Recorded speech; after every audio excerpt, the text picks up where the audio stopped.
Okay mga kapatid, extend muna natin yung ating break hanggang 3 o'clock. Mag-start po tayo ng 3 o'clock kasi meron pa akong ginagawa at kinukontak ko pa yung ibang mga resource speakers.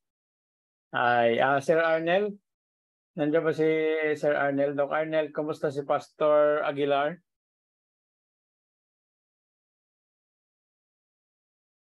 Doc Arnel?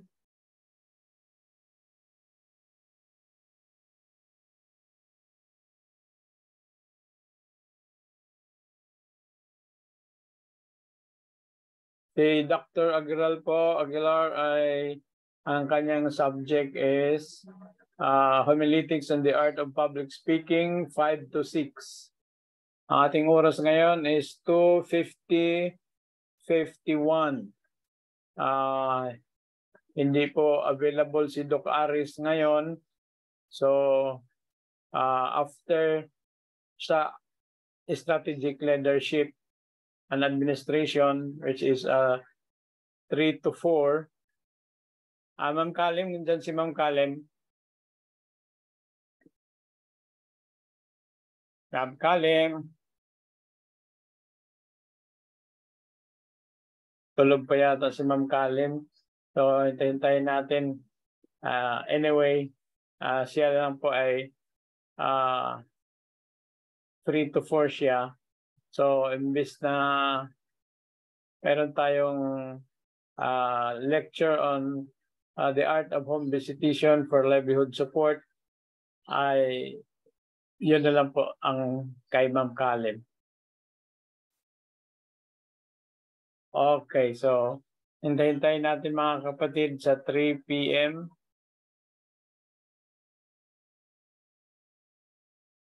Saka tayo mag-start. We still have 8 minutes. Pagpangumustahan lang muna kayo dyan mga kapatid. Dok. Nawala ako nakabalik, Dok.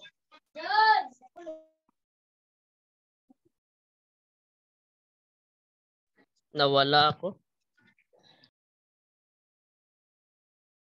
Nawala sa Zoom o sa Oo. sarili? Sa Zoom, Dok. Okay. So, pag sa sarili, iba na po yun. Baka meron ng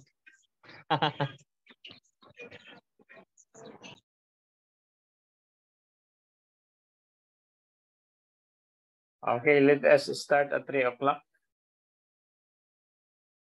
Meron pa tayong 7.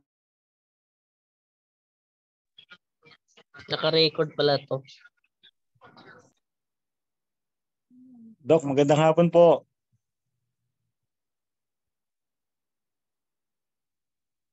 Ang phone ninyo.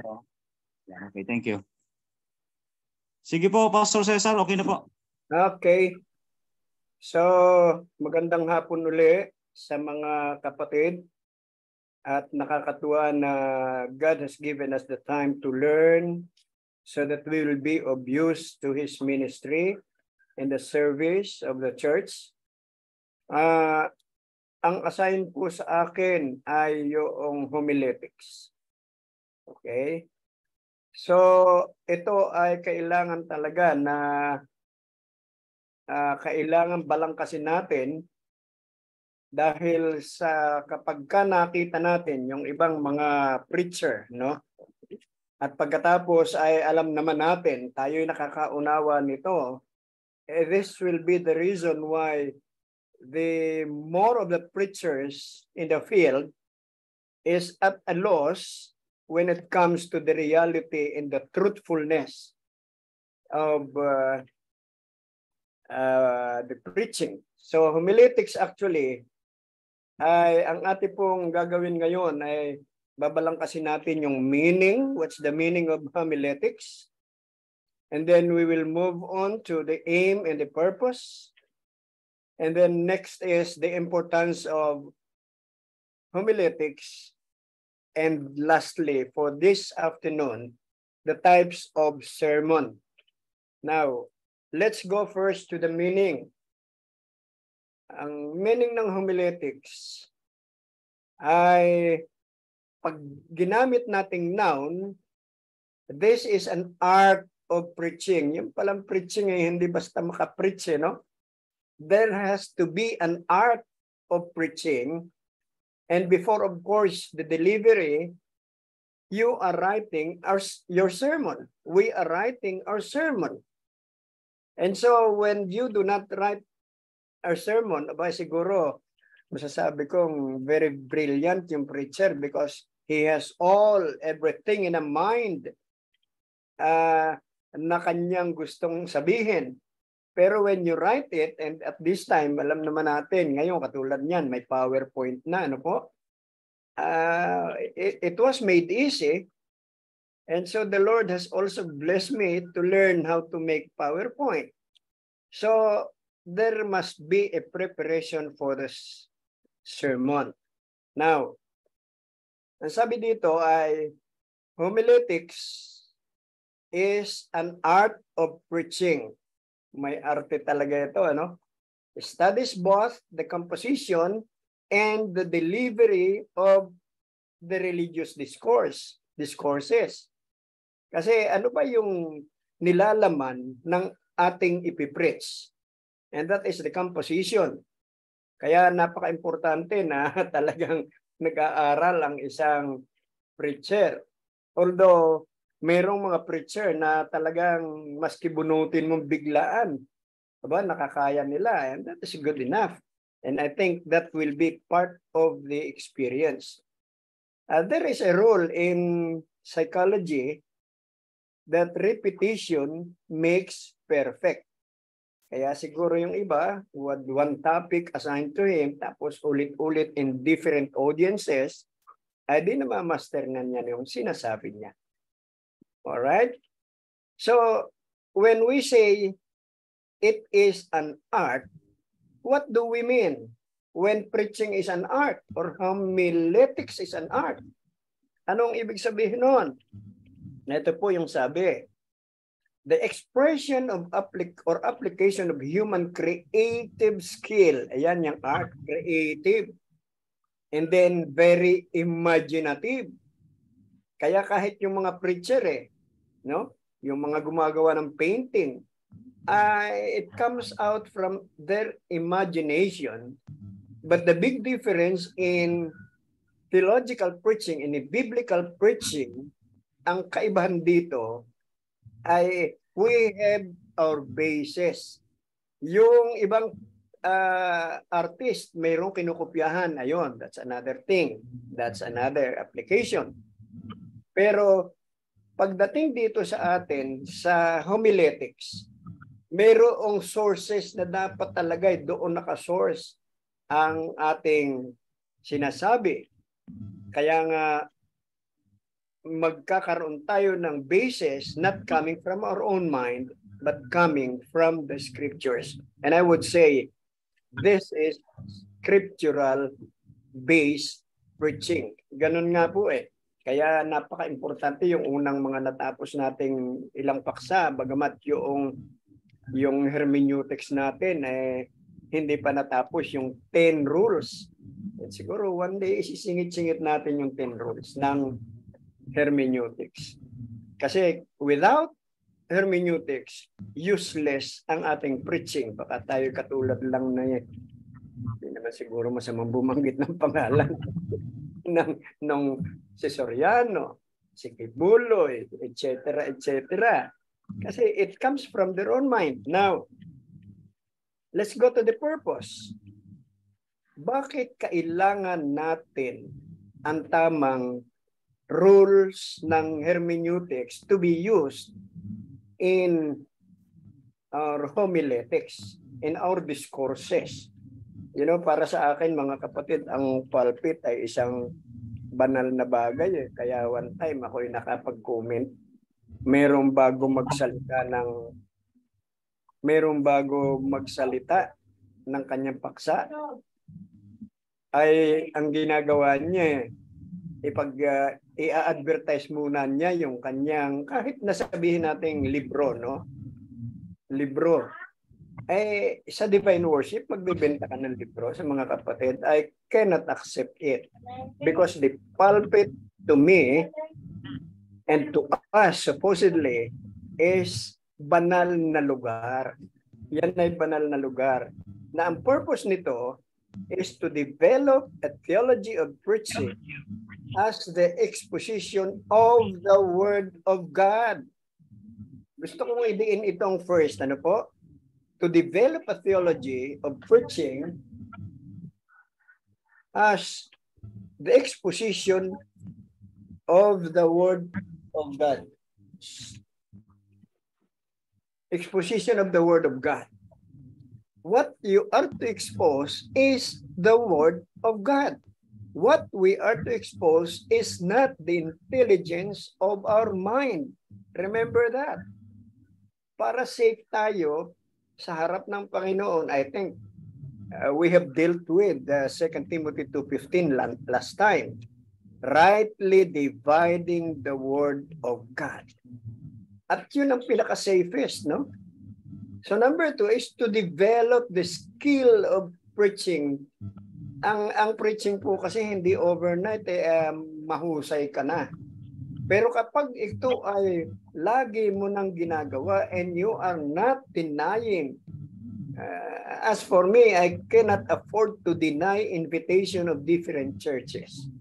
Talagang kailangan. And doing that, yung skill natin ng preaching through guided practice, of course, and alam naman natin, as a Seventh-day Adventist, pag sinabi natin guidance or guided, ay in many occasions, sa nasa pulpito, tatlo po yung ginagawa ng divine worship, no? Merong sa una, invocation. Invocation, meaning that is an invitation of the presence of the Holy Spirit. Yun ang invocation. And finally, mayroong pastoral prayer, and the praying person will be asking the guidance also of the Holy Spirit, so that the Holy Spirit will be the one to speak through the preacher. At yung katapusan, pagkatapos ng ating service, ay nandun na yung benediction. A benediction is a pronouncement. Yan ang mga gawain na dapat ng preacher. A pronouncement or asking the blessing of above, God the Father and the Son and the Holy Spirit, na mag-sink in ang ating sinasabi. Kaya mayroong mga tatlong prayers tayo pag nagpipreach, sa divine worship. One is invocation, that is an invitation of the presence of the Holy Spirit. 2 is the pastoral prayer, where the preacher is brought into the presence and guidance of God. And then there is an invocation. The preacher will now pronounce blessing. Kaya ang sabi ng isa naming professor sa college, ay pagdating ng tapos na yung benediction, that is pronouncement of blessing, benediction.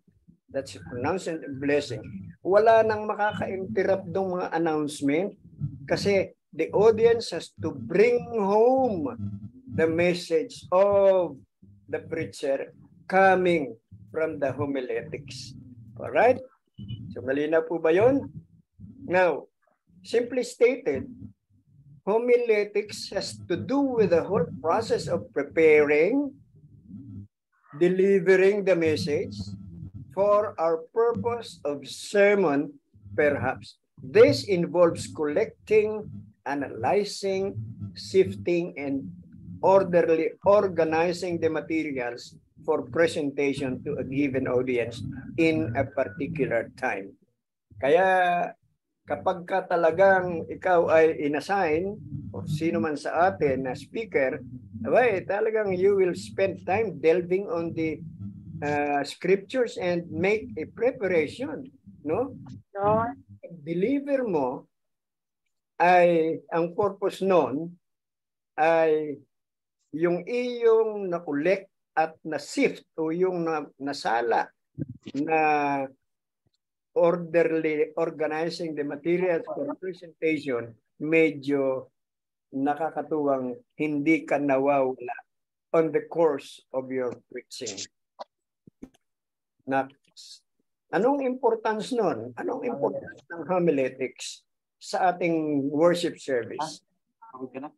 From both a theological and communications viewpoint, the preacher is central to the preaching task. Kaya yung preaching task na yan, napaka-important. Somebody is asking. The homily in essence a witness. Ito yun. Ito, napaka-importante po nito. Ano? The homily in essence must be the witness to a saving encounter between God and the preacher. Pagkatapos ang sabi doon, thus, his spiritual life is an essential part of preaching. Napakaganda nito, mga kapatid. Mayroon tayong kasabihan na nadidinig. Walk the talk. Hindi yung sabi ng pare, sabihin mo, sundin mo ang sinasabi ko, huwag mong tutularin ang ginagawa ko. Yan ang sabi ng pare. So it has to be a homily in essence, must be a witness to a saving encounter between God and the preacher. At sa preparation, itong encounter between God and the preacher, just like what I did today, ipinanalangin ko po yung presentation ngayon, and because I cannot rely on my own intelligence. Hindi ho pwede yun. So the personal saving encounter between God and the preacher ay talagang sa preparation, ito po'y ipinananalangin ng time team. No? Hindi tayo maaaring magsabing ang galing ng preacher. Hindi po totoo yan sa aking pakiramdam. Ang galing mo namang mag-preach. No. It is the Holy Spirit speaking through you. Ikaw at ako ay channel lang ng Holy Spirit. Kaya yung spiritual life niya ay dapat essential part of the preaching. Kaya nga we have to walk the talk. So, ang sinasabi mo ay dapat yun ang inilalakad mo. Amen? Okay. Next. There are four common types of sermon. The first of the four is expository preaching. Yeah. It exposes or expounds on the meaning of the preaching text in its context. Ayan, kita niyo yung context? The word context here is part of our rule of hermeneutics, at kung hindi ako nagkakamali, that is number 3 rule in hermeneutics. Importante talaga eh. The preaching text in its context, letting the text of the scripture create the point or the points of the sermon.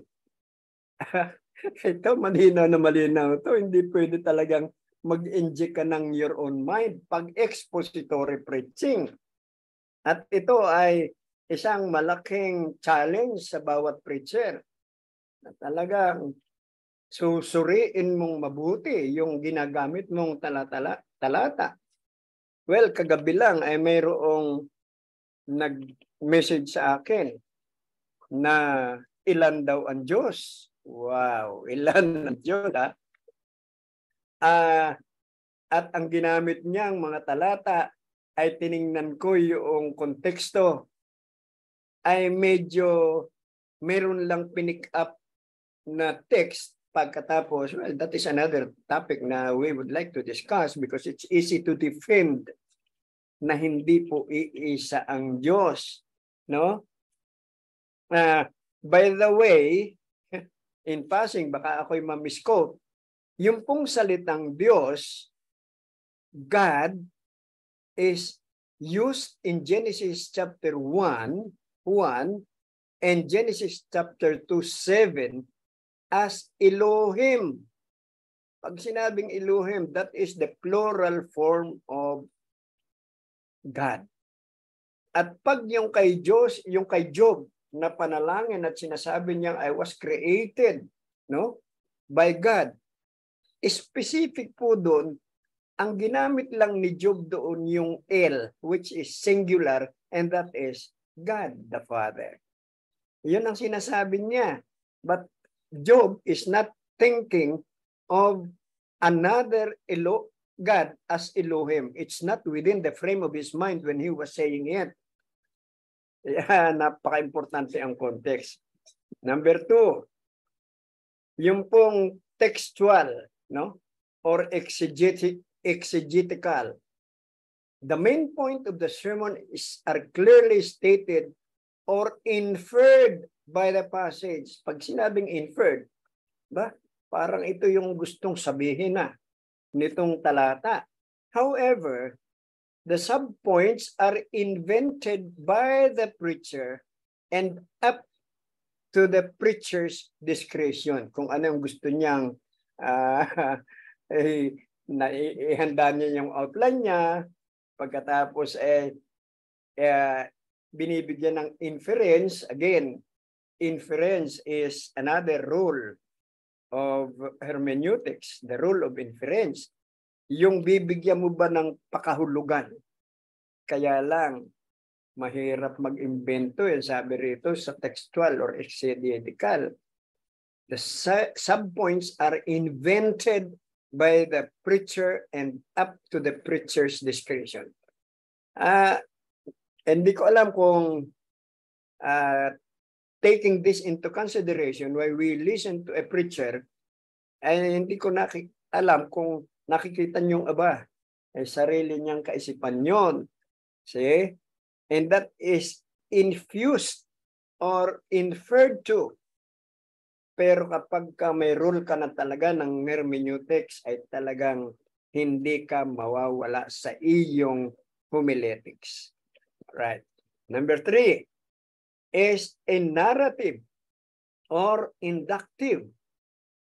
Ang isang preacher dito ay simply will pick a text or a series of text at yon yung mula doon sa narrative, kasi ang narrative pipick up ka na isang kwento, halimbawa yung kwento ng kay Noah's Ark, no? Pagkatapos magdo-draw out ka doon ng naisip mo na mga dumating sa isip mo na parang yun ang sinasabi sa iyo ng talata.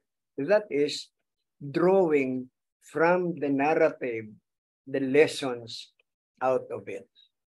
Narrative. At punahin ninyo, pagka tayo ay nagsisermon, alin dito sa tatlong itong ating unang nabanggit ang napakahalaga at ang sabi topical. Yung isa naman, and pagka tayo ay gagawa na ng sermon, iisip tayo ngayon sasabi, Pastor, pwede bang itapik mo yung ganito, bibigyan ka ng assigned topic.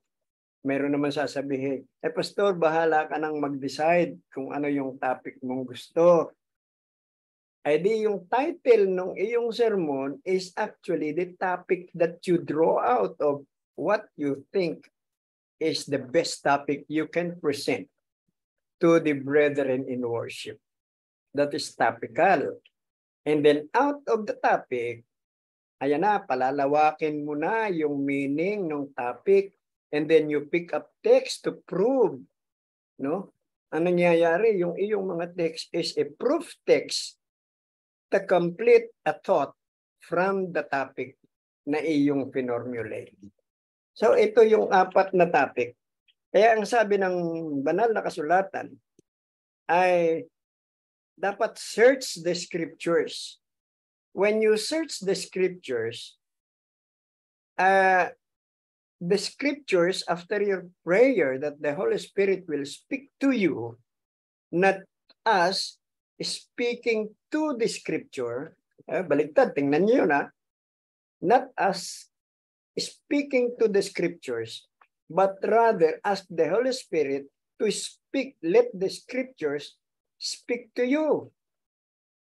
And that is the only way, for in them ye think ye have eternal life, and they are they which testify of me.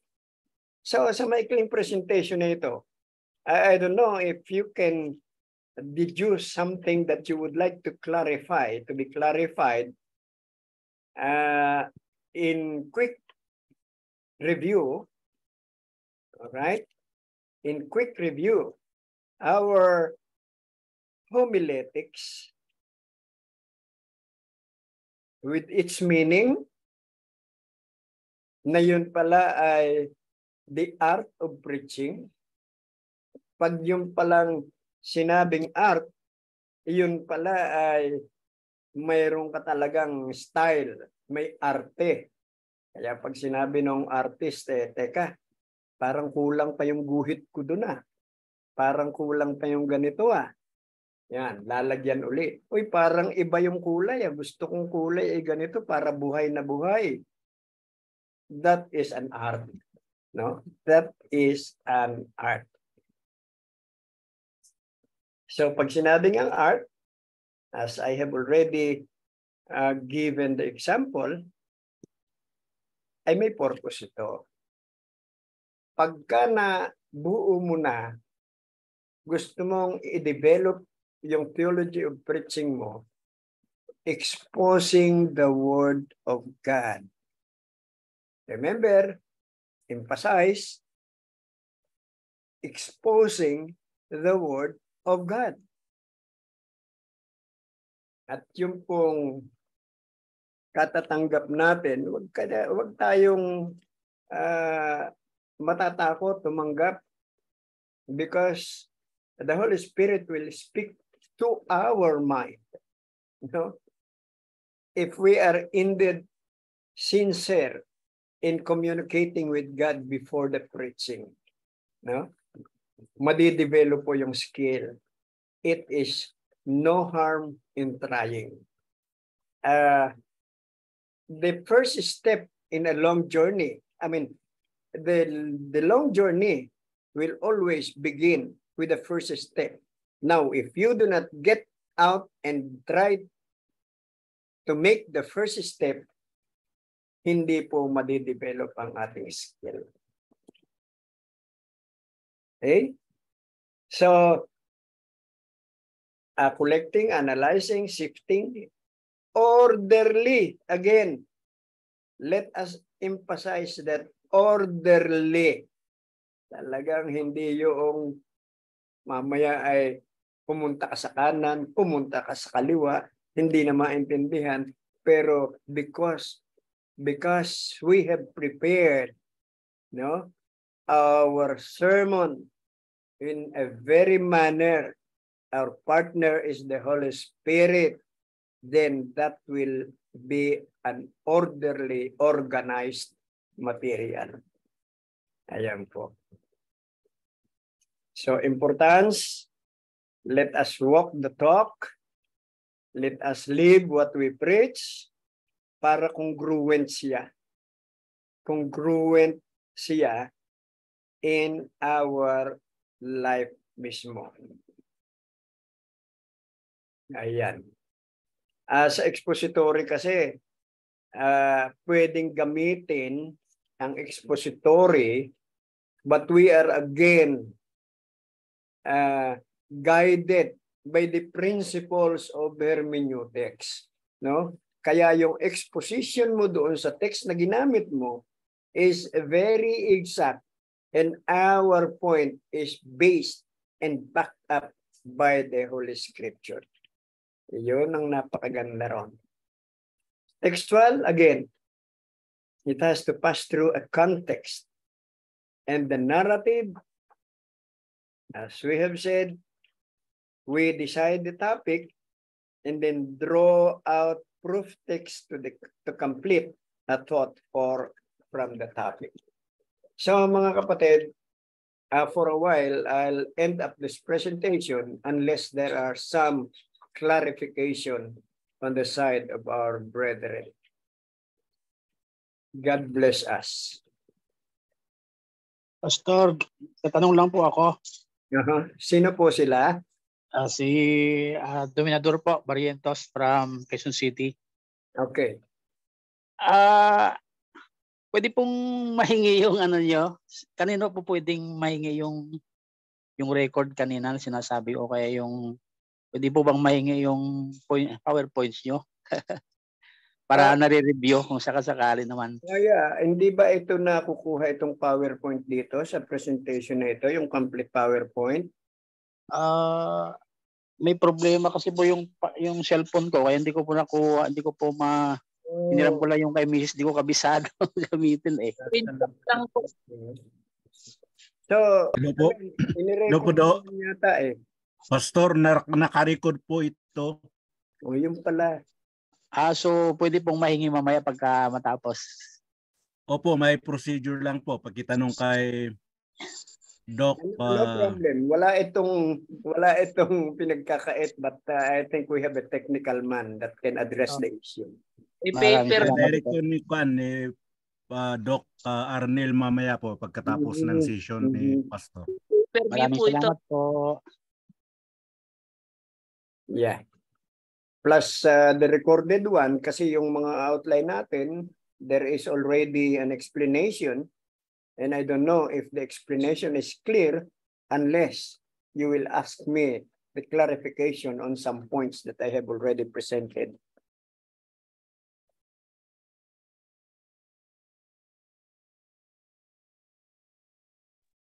Pastor, good afternoon po. Good afternoon. Tanong ko lang po ba kung paano natin masiguro na, halimbawa, nagawa ako ng sermon, paano ko masiguro na yun na talaga yung lead ng Holy Spirit? Alright. Okay. Doon pumapasok yung ating hermeneutics. And the very first rule in hermeneutics, as I said, I have already outlined 10 rules of hermeneutics, but we have not finished it in my previous presentation. So the first ever rule in hermeneutics is the rule of definition. Ganun po ka-sincero ang pag-prepare kasi once na tinignan mo yung rule of definition, every word, kaya nag-usap na rin tayo ng parsing no? Every word na binabasa mo doon sa talata and you cannot understand, but you will understand it very, very clearly when you use the rule of definition, whose part of the rule of definition is study of the word, and the study of the word involves going back to the Hebrew to English or Greek to English. Ay safe po tayo doon. Okay? So siguro, isisingit uli natin dito in my series of presentation ng homiletics, talaga pong hermeneutics is very, very necessary sa atin. Hindi ko alam kung may record din tayo ng ating admin John doon sa mga unang presentation ko ng hermeneutics. Safe po tayo doon pag ginamit natin yun. Okay, ma'am? Okay na po, intindihan ko na po. Pero napakinggan ko na yung ano mo, yung sa hermeneutics po last Oh, time. yes. Hindi pa tapos yun. There are still other. I think I have lifted only 4 rules of hermeneutics. So, ayun po. Pwede ba pong humirit, Pastor, ng isang tanong? Sorry po. Okay. Sige po. Mayroon pa. Sa amin po ng baguhan, Pastor, pwede po bang mahingi din po namin kung sakasakaling din ninyo maulit yung topic nyo tungkol sa hermeneutics. In passing, sa pag-aaral natin ng preaching, no? In passing, ay kukunin ko yung mga rules na i-apply. Alright. Ganun. And maybe, ang pinakamaganda rito ay I will make one sermon, no? At gagawa tayo ng expository at pagkatapos doon sa sermong yun, doon i-apply kung ano ang rule ng hermeneutics na ginawa. Actual na ito. This is our actual. Hindi na principle lang ng preaching. Talagang actual gagawa tayo. Thank you po, Pastor. Thank you po. Salamat. Amen.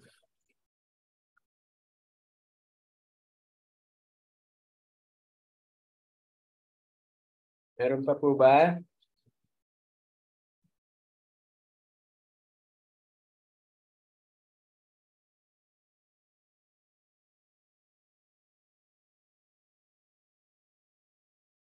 Hello.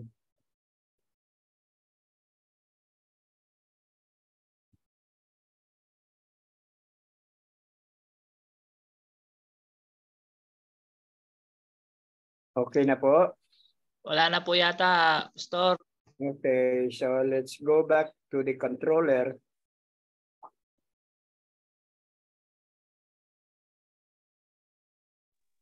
Thank you so much po. Thank you so much Pastor Cesar. Doon po sa nagtatanong tungkol dun sa video, ay yung materials po, pwede naman kayong mag-screenshot. Ang backup pa po natin ay yung video. Para ma-avail nyo po yung video, yung ating mga archive directors like Sir Cedran Gaspan Jr., Sir Edwin Rollo, sila po ang nagsisave ng mga video natin. Buo po yan pero sinusort out nila by subject. At para ma-avail po natin lahat ng mga videos na recorded, kukontak kayo kay Ma'am Manilyn. Yan po. Para po ma-avail po natin yon. Okay? Thank you po. Thank you. Ano pa nga ba yung isang tanong kanina? Yun po yan. Kung ang ating mga professors po ay willing na i-share po yung mga nila, mabigat po kasi yan eh. Mabigat na i-share. Hindi pwede sa messenger unless siguro ang pag-share po natin naman kung open po na i-share ng professor ang kanilang materials, isi-send po sa archive department natin at centralized po yung pag-share. Hindi po isa-isa. Centralized po na isi-share nila yun sa ating pwede siguro sa group chat or sa dadaan muna sa Google Drive and then i-share sa sa group chat ng by subject. Then doon na lang po tayo magda-download. Pero dapat po ay centralized po pala yun. Dadaan po from the professor, ibibigay niya yung kanyang material papunta doon sa archive director and then saka po isi-share. Unless kung payagan ni Doc Ray na direct na pong isi-share doon sa ating mga group chat. Kung medyo magaan po yung files, pinapayagan natin ni Doc na isi-share doon. Basta may go signal po. Salamat okay po. po. Salamat. Opo. Doc Ray, ano pong available na kasunod na subject natin? Paki-stop na lang muna po siguro yung record. Sa ating pong mga magigiting na mga co-host